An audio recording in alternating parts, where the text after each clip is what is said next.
Hello all, இன்னைக்கு நம்ம வீட்டில் ஈஸியாக இவ்வளோ அழகாக கிரிங்கிள் டாப்போட ஃபட்ஜியாக ப்ரௌனி எப்படி பண்ணுறதுன்னு பார்க்கலாமா? அதுக்கு நான் ஃபஸ்ட்டு ஒரு மெஷரிங் ஸ்கேல் எடுத்திருக்கேன். அதில் பவுல் வச்சுட்டு அந்த பவுலை நான் ஜீரோ பண்ணி எடுத்துக்கிறேன்.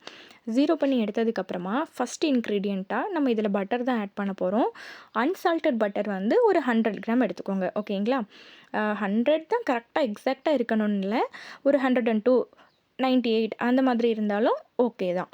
அதுக்கப்புறமா 200 கிராம் டார்க் சாக்லேட் எடுத்திருக்கேன். இதுவும் அதே மாதிரி தான், ஓகேங்களா? அதுக்கப்புறமா இது வந்து நம்ம மெல்ட் பண்ணணும். அதுக்கு டபுள் பாயிலிங் மெத்தடில் மெல்ட் பண்ண போகிறோம். அதுக்கு ஒரு பாத்திரத்தில் கொதிக்க வெந்நி வச்சுட்டு அதுக்கு மேலே இந்த பவுலை வச்சு இதை ஒரு சைடு விட்டுறலாம். அது ஆட்டோமேட்டிக்காக மெல்ட் ஆகிட்டு இருக்கட்டும். இப்போ நம்ம சுகர் மெஷர் பண்ணி எடுக்கலாமா? அதுக்கு நான் ஃபஸ்ட்டு ஜாகரி பவுடர், நாட்டு சர்க்கரை இருக்குல்ல, அது வந்து ஒரு 75 கிராம் எடுத்திருக்கேன். அதுக்கப்புறமா நம்ம நார்மல் ஒயிட் சுகர் அது வந்து ஒரு 75 கிராம் எடுத்திருக்கேன். ரெண்டும் டோட்டலாக சேர்ந்து அப்போ ஒரு 150 கிராம் ஆச்சு, ஓகேயா? இனி இந்த சாக்லேட் வந்து நம்ம மெல்ட் பண்ண வச்சுருக்கோம் இல்லையா, இதை ஒரு சைடு மெல்லமாக லைட்டாக கிளறி விட்டுக்கோங்க. கிளறி விட்டிங்கன்னா மேலே உள்ள சாக்லேட் அடியில் போய் கொஞ்சம் மெல்ட் ஆகாததெல்லாம் இன்னும் சேர்ந்து ஒரு சைடு நமக்கு மெல்ட் ஆகிட்டு இருக்கும். கிண்டி விட்டு அதை ஒரு சைடு ஓரமாக வச்சுருங்க. இதுக்கப்புறமா ஒரு பவுலில் 2 முட்டை எடுத்திருக்கேன். அதுக்கப்புறமா 1 டீஸ்பூன் வெண்ணிலா எசன்ஸ் எடுத்திருக்கேன். அதுக்கப்புறம் ஒரு பிஞ்ச் சால்ட்டு. எப்போவுமே சால்ட்டையும் எசன்ஸையும் எக்கோட சேர்த்து பீட் பண்ணும்போது அந்த எக்கோட ஸ்மெல் வந்து நமக்கு கொஞ்சம் கண்ட்ரோல் ஆகி கிடைக்கும், ஓகேயா? அதுக்கப்புறமா எக்கு வந்து ஒன்றோட ஒன்று, அதாவது மஞ்சக்கரு வெள்ளைக்கரு எல்லாமே சேர்ந்து ஒன்றோட ஒன்று மிக்ஸ் ஆனதும் சுகரை வந்து கொஞ்சம் கொஞ்சமாக நம்ம சேர்த்து பீட் பண்ணணும்.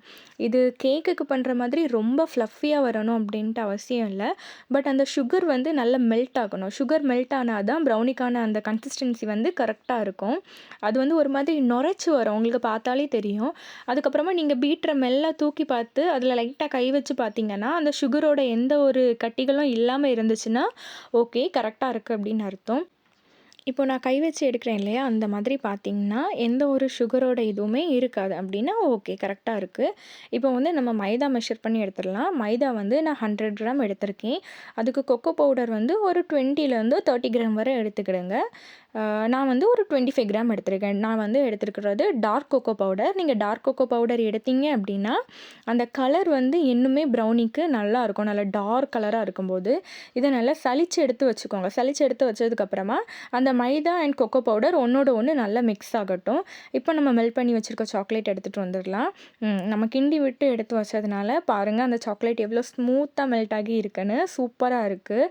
இப்போ நம்ம பீட் பண்ணி வச்சுருக்க எக்கோட நம்ம மெல்ட் பண்ணி வச்சுருக்க சாக்லேட்டை சேர்த்துக்கலாம். சேர்த்து இது வந்து எப்படின்னா, இது நீங்கள் பீட்டர் தான் யூஸ் பண்ணணும்ல, எனிமே விஸ்க்கு கூட யூஸ் பண்ணிக்கலாம். அந்த சாக்லேட்டும் எக்கும் நல்லா மிக்ஸ் ஆகணும். நல்லா மிக்ஸ் ஆகி அது வந்து எப்படி வரும் அப்படின்னா ஒரு மாதிரி திக்காக ஆரம்பிக்கும்.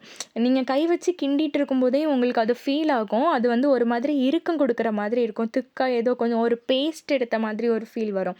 அந்த மாதிரி வரும்போது உங்களுக்கு வந்து அது கரெக்டாக இருக்கும். நல்லா ஒன்றோட ஒன்று மிக்ஸ் ஆகிட்டு இப்போ தெரியுதா உங்களுக்கு, ஃபஸ்ட்டு எக்கு கூட இருக்கும்போது எப்படி இருந்து இப்போ எப்படி இருந்துச்சுன்னு. இது வந்து கரெக்டான ஸ்டேஜ். இந்த ஸ்டேஜில் நம்ம மைதா அண்ட் கொக்கோ பவுடர் மிக்ஸ் பண்ணி வச்சுருக்கோம் இல்லையா, இதை கொஞ்சம் கொஞ்சமாக ஆட் பண்ணிக்கோங்க. மொத்தமாக ஆட் பண்ணால் நமக்கு ஒழுங்காக மிக்ஸ் பண்ண முடியாமல் போயிடும். ஸோ கொஞ்சம் கொஞ்சமாக ஆட் பண்ணி நல்லா மிக்ஸ் பண்ணிக்கோங்க. இதுக்கு வந்து கட் அண்ட் ஃபோல்ட் மெத்தடில் தான் பண்ணணும் அப்படின்ட்டு அவசியம் இல்லை. பட் மிக்ஸ் பண்ணுறத கொஞ்சம் பார்த்து பண்ணிக்கோங்க. நீங்கள் வந்து என்ன சொல்கிறது, கடன் மிக்ஸ் பண்ணிங்க அப்படின்னா அந்த பவுடரெல்லாம் அங்கங்கே திட்டாக போயிடும். ஸோ கொஞ்சம் ஸ்லோவாகவே பண்ணிக்கோங்க. அப்படின்னா நல்லா கரெக்டாக எல்லாம் ஒன்றோட ஒன்று மிக்ஸ் ஆகி கிடைக்கும். இப்போ பாருங்கள் நல்லா திக்காக இருக்குல்ல, இது வந்து ரொம்ப வாட்டரியாக தான் இருக்கணும்ன்ட்டு இல்லை, இந்த ஸ்டேஜ் வந்து கரெக்டாக இருக்கும். அதே மாதிரி திக்காகவும் இருக்கணும்ன்ட்டு அவசியம் கிடையாது. இது வந்து பர்ஃபெக்டாக இருக்கும். இப்போ வந்து நான் ஒரு ஸ்கொயர் டின் தான் எடுத்திருக்கேன். இது 8 இன்ச் டின். இதில் கீழே வந்து நான் ஆயில் அப்ளை பண்ணியிருக்கேன். நீங்கள் வந்து பட்டர் அப்ளை பண்ணுறதா இருந்தால் கூட பண்ணிக்கலாம். ஆயில் அப்ளை பண்ணிவிட்டு நான் வந்து கீழே வந்து அந்த நம்ம பட்டர் பேப்பர் இருக்கு இல்லையா, அது போட்டிருக்கேன். அது போட்டுட்டு பட்டர் பேப்பர் மேலே அப்ளை பண்ணணும்னு வேணால் கீழே ஆயில் அப்ளை பண்ணாலே போதும். அதுக்கப்புறமா நம்ம ப்ரௌனி பேட்டரை அதில் ஊற்றிட்டு ஈவனாக எல்லா இடமும் போகிற மாதிரி ஸ்ப்ரெட் பண்ணி விட்டுக்கோங்க.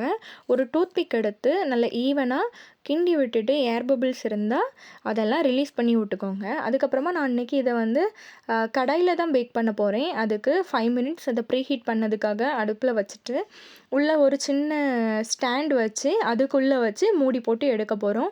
ஒரு 45 மினிட்ஸில் இந்த ப்ரௌனி வந்து ரெடி ஆயிரும். அப்பப்போ லைட்டாக பார்த்துக்கோங்க. இப்போ நான் வந்து ஒரு டூத்பிக் இன்சர்ட் பண்ணி பார்த்துருக்கேன். அது லைட்டாக டூத்பிக்கில் ஒட்டி வர்ற மாதிரி இருக்கணும். அப்படின்னா கரெக்டாக இருக்குதுன்னு அர்த்தம். அங்கே பாருங்கள் எவ்வளோ அழகாக கிரிங்கிள் டாப் வந்திருக்கு அப்படின்ட்டு. நான் சொன்ன மெஷர்மெண்ட்டில் பண்ணிங்கன்னா இது சூப்பராக வரும். இதை உங்களுக்கு இப்போ என்னால் கட் பண்ணி காமிக்க முடியாது. ரொம்ப சாரி. ஏன் அப்படின்னா இது நான் வந்து ஒரு பர்த்டே ஆர்டருக்காக தான் பண்ணியிருந்தேன். என்னோட சேனல் பார்த்தவங்க எல்லாருக்கும் ரொம்ப தேங்க்ஸ். இந்த வீடியோ பிடிச்சிருந்தா ப்ளீஸ் என்னோட சேனலை சப்ஸ்கிரைப் பண்ணி லைக் பண்ணி வச்சுக்கோங்க. பாய்.